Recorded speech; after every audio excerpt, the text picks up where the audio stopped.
Hello, Sonia. How are you doing today? Yeah, I'm great, thank you. How are you? I'm good. I'm good. Very nice to see you. I think you're joining us from London. Is that right? Yes, that's right. Yeah, Very nice. Logan's been here for a bit. Yes, how is the weather today in London, dare I ask? Actually, it's been really sunny the last few days, and now it's raining. So, welcome to London. Exactly. It sounds like typical London weather. Oh, well, Yeah. thank you so much for joining us today on this episode of Illuminating Teams. Today we are with the wonderful Sonia Kaurah, who has had a really interesting career, and I can't wait to talk about a few things, all things to do with startup and teams and how teams form in a pressurized environment. Sonia has worked and has deep knowledge within the startup scene for many years, and has worked with some, really big names in the space like Antler, which is obviously one of the largest early stage investment and accelerator programs that we have here, both in Europe and also internationally as well, I think. And also with some key Nordic players like Danske Bank and Sub 46. You've had a really international career moving from Australia to Europe, and there's been a few places in between, I think, as well. And I have to say that one of the things that I've always noticed about you is your incredible ability to build relationships. I really hate the word networker, but like you have the best ability to be able to bring the right resources to the right cause. And so I think you're a perfect person to talk to about building teams. And I think you've also had some interesting entrepreneurial sort of background yourself and also had some experience building with teams. So I'm so happy to be having this conversation with you today. Yeah, amazing. Thanks for having me. This is fun. No problems. All right, so let's talk about this international career of yours. I know it's had a few twists and turns. You've worked in Melbourne, also Mhm. Stockholm, sometime in Copenhagen, and in Hong Kong and I think New Zealand as well. Mhm. Can you tell me Mhm. just a little bit about your academic background and what has led you to what you're doing now? Yeah, absolutely. So I have a very non-traditional background, I would say, for working with tech startups or VCs. So maybe it's nice to hear the non-consulting, non-investment banking background. I don't know. Absolutely. But I actually studied a Bachelor of Science, so psychology and physiology, thinking I wanted to be a psychologist. That did not work out. But yeah, and then I also went on and did another Bachelor of Nutrition. So mostly Mm. studied, yeah, in Australia and Melbourne, but then also went over to Hong Kong for a little bit as well, which was fun. Um, but yeah, that's actually just my studies background. But my dad was actually always an entrepreneur, so I kind of just grew up a lot around it. And I would just say, I honestly, I think I learned a lot on the job as well. So yeah, it's been a fun ride. Yeah, I don't think that that's such an unusual story, no, for people working in the startup scene. People come from all different. I mean, I think there is a presumption that people have been working in tech or something like this if they're working with startups, but I think that a lot of people with an entrepreneurial spirit have diverse backgrounds, and I'm sure that you have seen a lot of that in Antler as well. Yeah, absolutely. In terms of the startup scene, I think absolutely diverse backgrounds. I think that in terms of VC, Mm, yeah, less so, I would say for mm, sure. We're starting to see more and more of it come about, but yeah, it's mm. a lot of your typical, business school consulting, investment type backgrounds and profiles. So it's nice to see slowly some more diversity coming in, but I would say in terms of, yeah, startups, absolutely, and that's super amazing because we want a diverse background and experience. But yeah, VC Mm. needs a bit of a way to go, I would say. Yeah, absolutely. Hopefully it'll trickle up at some point. Exactly. We're Yeah, just starting to exactly. do slowly. Mm. Yeah, yeah.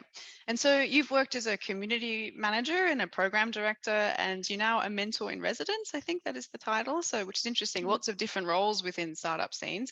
What brought you to startups? What was interesting about it? You mentioned your dad's background. Was it that, do you think, that really pulled you into the area? Yeah, I think that, I love things that are fast paced, I would say that, you actually don't need, these whole processes in terms of big organizations to go through to be able to actually make a change and make a difference. I think I'm very kind of action orientated, I would say. So, and I do really love the idea of making an impact. I think it took me a while to realize why I think I did psychology and wanted to be a psychologist. And I think the kind of essence of that was that I wanted to make some sort of impact. But then again, I wanted to make more of an impact than however many individual clients that you could have, right? So if you could help, say, 20, 30 clients, I could then help thousands, millions of people if you did a tech platform for that, let's say. So yeah, I would say that it was more that, it's very fast paced. I think in the startup industry, like any one individual can actually make quite a big of difference. I really like this kind of this analogy, or saying, if you think you're too small to have an impact, try going to bed in a room with a mosquito. And it's like super tiny but super annoying and really makes an impact, right? Dominates your life. Yeah. Exactly. So we're just in Italy and definitely experienced this, so I was like, I can't do this, I can't sleep. um, Right, so you want to be the mosquito in that story. I mean, definitely not, I hate them, but yeah. But I think that it is actually somewhere where you really can make a difference, and a huge difference as one person. And I think that, yeah, I would say that it is kind of the people that you bring together that they just have such a like-minded approach to things and to how the world works, I would say. And they're just such interesting people, I think. And I just know that as soon as I got into this, I was like, I'm never leaving. Like, this is where I want to be. So, yeah. It makes sense from what I know about you, because two things you've just mentioned there are network effect, right, which I think is something which is one of your greatest strengths, and then also relationship building, again, which makes sense with psychology and all those sorts of things. So again, it's like diverse backgrounds are often the best preparation for working in these kind of multidisciplinary areas, like working with startups. So yeah, really interesting. Yeah. Are there any particular sectors that you have an interest for within the space? Yeah, definitely. I would say, I mean, I'm interested in pretty much anything that's scalable tech, but I would say that my niche areas that I love is healthcare. And I think that's based on my previous background, right, and experience and studying science. So I especially love personalized healthcare, anything that is not generalized. Yeah, niche kind of products that is based on your body needs, and not just here's a blanket for, I don't know, a headache or whatever you have. And also just focused on like more proactive healthcare rather than reactive, which most Western societies right now are based on. Yeah, and just to basically they can make an impact and better people's lives. I do love in Stockholm there's a fund called Nordic, and their criteria for their investment fund is that they'll only invest if the solution can improve more than, I think, 1 million people's lives, something like that. I love that, because I think that is what tech should be doing, is making an impact. Absolutely. Yeah, interesting. It'd be nice to talk about sort of some of the teams that are making those sorts of impacts. And you were program director for Antler, which is an early stage fund and accelerator. You were based in Stockholm, the Stockholm chapter of that organization. I'd love to hear a little bit about what you saw for these sort of early forming teams in that experience. It's only a 10-week program, right? So one of the focuses is on people. You can come just with an idea and no team. You can find a co-founder. Right. Do many teams actually manage it? Did they manage to find a co-founder in that environment? A lot of them do. I wouldn't say that it would always be the right co-founder, but it's a pressure cooker environment, right? It is like, we I think in the startup scene we talk about the whole co-founder relationship being like a marriage, and it 100% is, right? I mean, if you look at statistics, it lasts more than the average marriage if you're doing a scalable tech company, right? How crazy is that? And usually we take years to decide and live with the person, and before you get married to them. Here you get 5 weeks ish by the time they get into a team and actually get to work together. I mean, before they potentially take an investment, it's kind of crazy. And it's hard to be able to, even if you can read someone really well, if you're kind of, more, I would say, aware of those type of things, and even if you discuss it with your teammate, it's still a risk, right? I mean, of course it is at any point, even if you get married to anyone after knowing them for 10 years, of course it is, but you're lowering the risks at least, right? If you have more time to be able to work together and certain situations arise, etc. So yeah, they absolutely do. I think that there are a few teams that just know it from the start and like, this works really well. But in essence, it's kind of like an arranged marriage where you kind of know each other for 5 weeks, and then just off you go. And I guess in our day and age now, especially in the startup world, you can get divorced, right? You can break up. It's not an issue. So Absolutely. And I like that analogy of an arranged marriage, because it is really like a marriage, like in terms of all of the emotional plus financial things that are at stake, right? In that kind of a mhm. relationship. Have you seen anything that you think stands out in the teams that have gone on to get investment and be successful? Is there something that you can see? Is it something to do with the founders individually, or is it something to do with their backgrounds that sort of Mm, makes them work?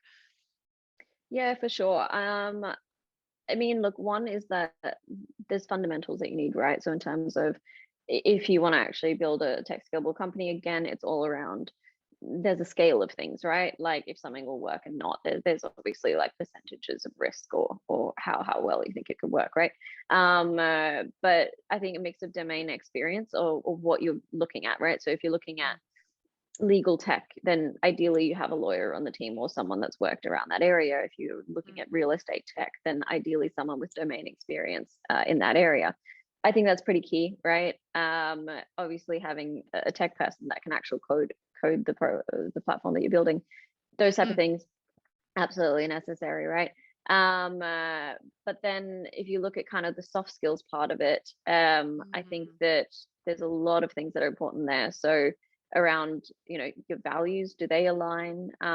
What does the exit strategy look like for both of you? I think it's something mm, that you should discuss beforehand. I mean, I know it's 5, potentially 10 years down the track, but if one person wants to just build a normal middle, like small to middle sized company that just generates enough revenue for you to live off, is that something you want to do, or is it that you want to actually take this to become a unicorn? I think that's something mm, that you need to discuss very early on, because if those don't align, then you know it's not great long term. Again, if you take it back to the analogy of marriage, then it's, do you both want to have kids in the future? How many kids do you want to mm, have, right?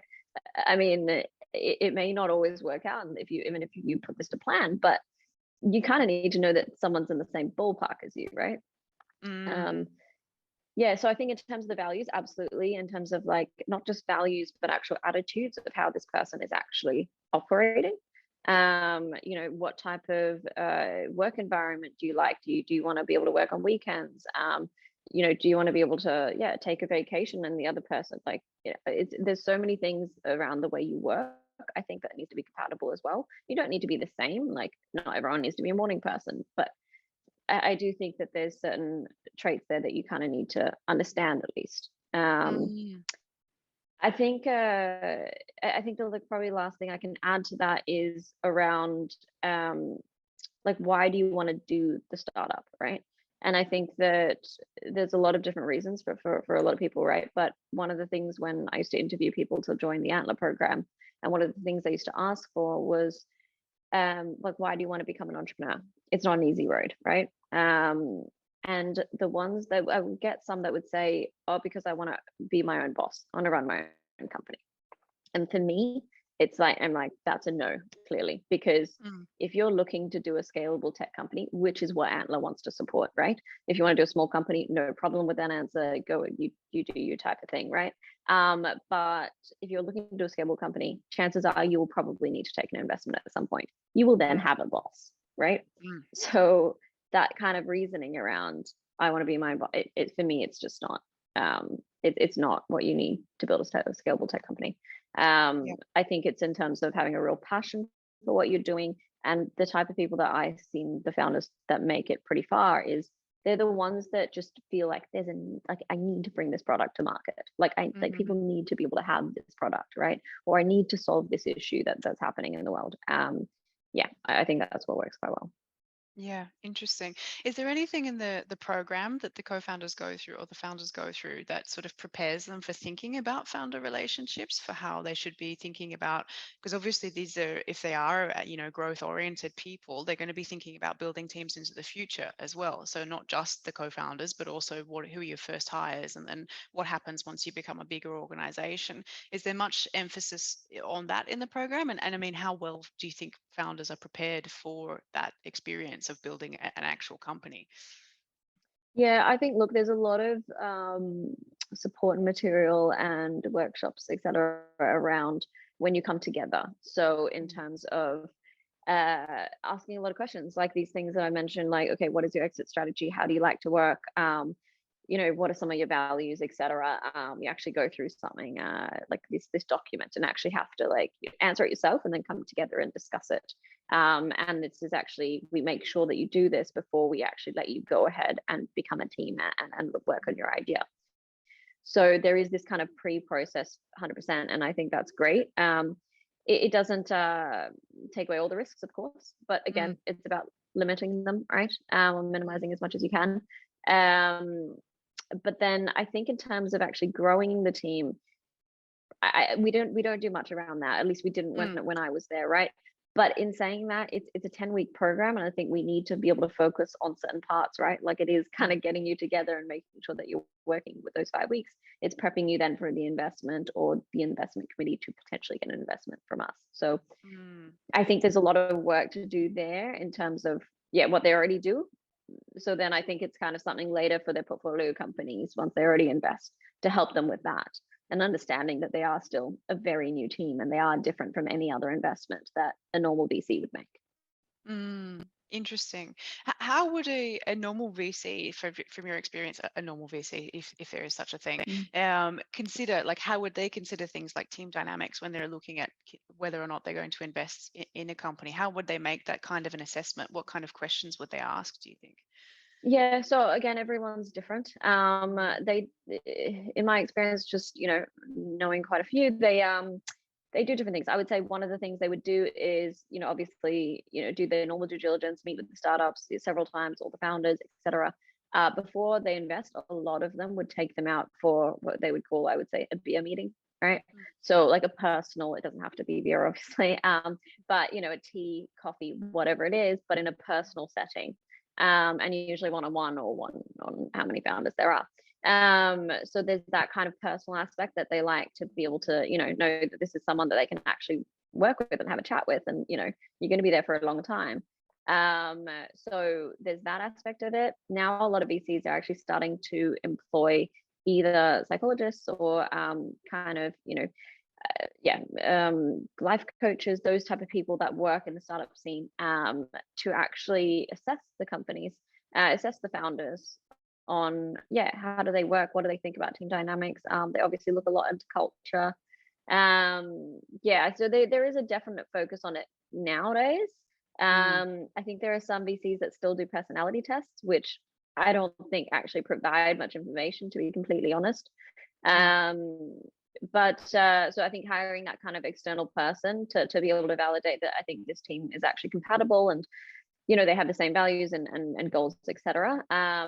There are also times where if you're in a meeting with a VC, they will ask, say, one founder in front of each other, what do you think of your co-founder? Mm. Just to see kind of their reaction, right? Or even if you're not in a Mm. room together, and ask them to describe each other, and it's, you know how nice do they seem about that answer, and do they, Yeah.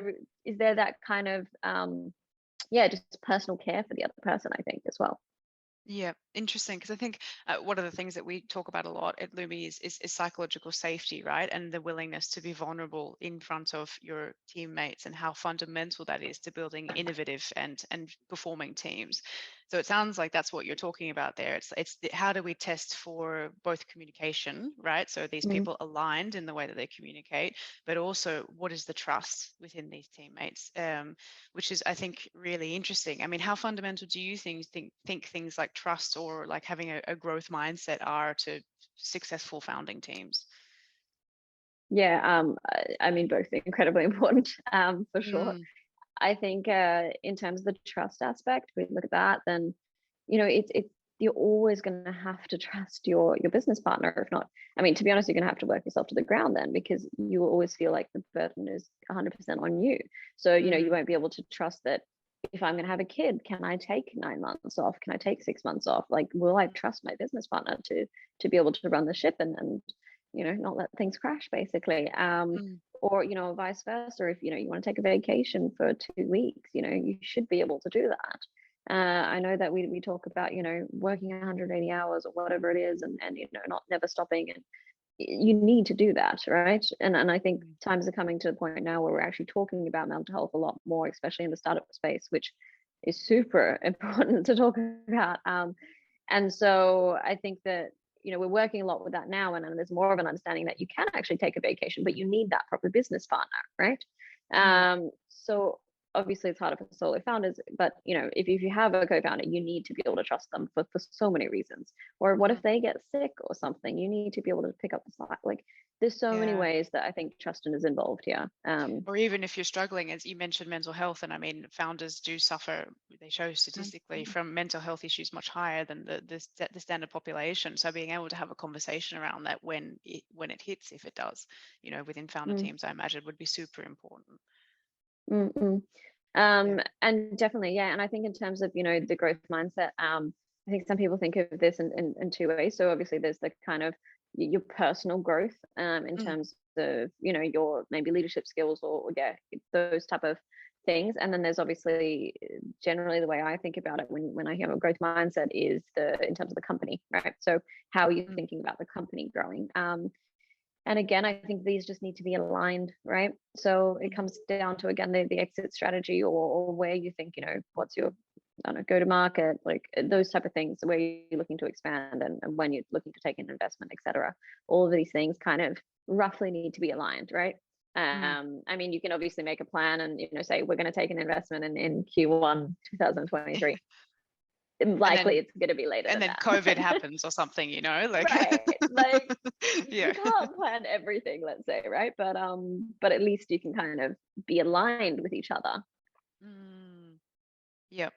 Super interesting. I think it begs the question too, whether you think that the sort of accelerator model, which is really common in startup spaces, right? Where you bring people together, you put them in this pressure cooker environment. And I mean, this is largely driven by the whole sort of fail fast nature of early startups, right? We need to know which is a go, which is not. Do you think that that's a good, environment to grow a team? Yeah, it's an interesting question. I've obviously worked with quite a few different accelerators now, so I guess I should be saying yes. But no, I think I think accelerators are great for certain companies, and I think they can provide a lot of value. I don't think it's right for every startup team, to be completely honest. I think it depends on what stage you're at. There's a lot of companies or experience that you have, or knowledge in a team, etc. There's definitely startup founders that I've seen that have done a previous company and done an exit. If they just need to, if they already have the team there and they just need to build, it may be a bit of I would say, waste of time, or they're not going to be as integrated into the accelerator and as present, because they don't need a lot of the sessions, or they don't need a lot of the support, right?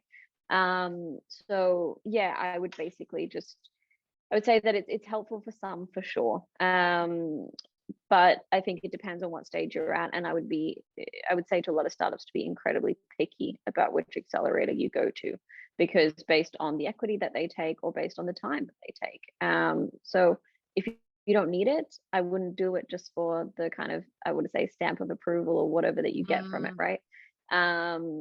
Or yeah, if it's fundraising and you really need help with that, then be very clear to the accelerator. Great, we're going to join you, we think you're great, but we really just need to focus on this. We're probably going to miss a lot of this other stuff around sales, etc., because we've got a head of sales, head of customer success, whatever it is, right? So I think just be very clear around, these are our needs and this is what we would love to get from the program. Is that okay? Because it's definitely not necessary for every team. Yeah, I think that's what I would say around accelerators. Yeah, interesting. It seems like they definitely serve the business case, right, of this style of business, but whether or not they serve the human case, shall we say, of people actually having to work in that kind of environment is probably a question that, is hit or miss. It works for some teams and not for others, which is what it seems like you've said. Just looking at like individuals that you would see in this sort of an area, how important do you think, like there is a lot of emphasis, and we talked about this in the beginning of this, like on people's backgrounds, on their obviously domain experience, their raw individual technical talent, but most companies are built by a sort of 2 to 3, like a few to few relationship where you've got a few different co-founders. Do you think that it's obviously that domain experience, but how would you tease out what else is necessary in terms of leadership skills, in terms of communication, to really make teams successful? Because I think that especially the larger you get, that's got to be where the emphasis lies, right? Because you can buy talent. Yeah, 100%. And I think that when kind of early stage teams, some of them think, oh, well, the CEO is the only one that, is pitching up on stage and selling, and they're the only one that needs to communicate our company. That's completely incorrect, because even if you're not pitching for financing, you are always pitching for something. You're pitching for hiring, you are pitching for potential customers, you are pitching for potentially financing. There's so many, or like people adopting your platform, right? If it's direct to consumer, like there are so many reasons why everyone in the team needs to be aligned around what are our values, how do you pitch the company, so those kind of communication skills are always necessary, right? And in terms of, I think that there's obviously skills that are needed a lot more early stage, like you mentioned, and then there's also ones that it's a lot more later stage. So for example, in terms of the tech person, I would say that early stage, you just need them to code. You need them to actually build the platform so you can actually test it, right? Like if not, put blindfolds on and just go. Right, just like the typical sit in the basement, do this. Now it's also like fancy office spaces, but there's just there's there's obviously more need for, in that early stage, for the tech person to be able to code, and less around managing a team. When you get to a bigger stage, the CTO, they actually, and you see it a lot now when they kind of swap out the CTO at later stage, but they actually don't even need to be able to code. They need to be able to understand tech very well, but they mostly need to be able to manage a team. And so when you're kind of like your tech and engineering team scales, you absolutely just need a manager that is great at leadership, but also really good at communicating to the rest of the organization as well. When, I don't know, sales are like, well, this doesn't work, we need to change this type of, this area of the platform, and then they go to the CTO, and then the CTO has to communicate back like, okay, well, this is what we can do, this is the roadmap look like, this is not possible, etc. So I think those kind of communication skills, rather than just kind of saying, no, we can't do this, and not explaining as to why, right? So yeah, I think it also makes sense that if they understand tech really well, but then be able to communicate that back to the rest of the organization. Yeah, absolutely. And again, it's that focus on communication and people skills. That's really what we're talking about, raw people skills, which I think is one of your strengths. And so this is a personal question that I have, is like, how is it that Sure. you came from Australia, right? And you moved to the Nordics, not knowing anyone. You probably knew a few people, but let's pretend that you didn't know anyone, and you've built up this incredible network and, had a really interesting career. What would you say is your success? Like in doing so, how did you manage that? Yeah. I actually only knew one person in Stockholm when I moved. So yeah, it was not much. But look, I think that I got the job before I moved, right? I was very adamant I wanted to move to the Nordics. I'd studied with a lot of Nordic people in Hong Kong when I did my exchange over there. And I wanted to go somewhere different, somewhere in Europe that wasn't London, where all the other Aussies go or tend to, except you and I, clearly. But I wanted that kind of difference of culture and language and everything. But I think that, I would say to a lot of people, and especially expats, I know it's really hard to integrate into Sweden. It's not easy. Let's be frank about that, right? It would have been a lot easier if I would have moved to London. But I think that just to be, I would say just go. Like, so I actually got a job because I literally went with a physical resume to different startup spaces and accelerators and said, I've never been here before. I was on vacation for a week. I'd never been to Stockholm. I'd never, I didn't speak Swedish at all. And I didn't know anyone, right? But I literally went up to every like physical space and handed my physical resume and was like, I really want to move here.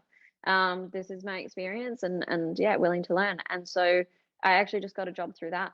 I didn't have any connections in or anything like that, right? I went to different events and I met different people. And I think it's just about, I think it comes down actually a little bit to this kind of personal care as well. I would say that I guess I love tech, right? So Mm. anything in that area, right?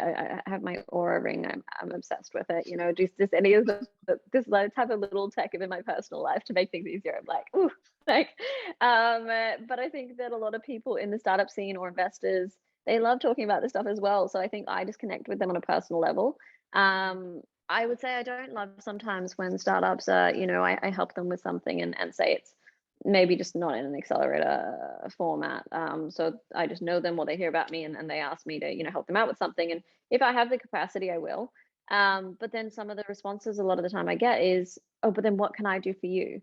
And, I think you can say that in a way of, if you ever need anything, let me know, happy to help type of thing, right? But I think this kind of business transaction Mm. expectation that they put on things, I don't think that's necessary, right? The way that kind of I've made a lot of my investor friends and it's just that we got along on a personal level and we just hung out, right?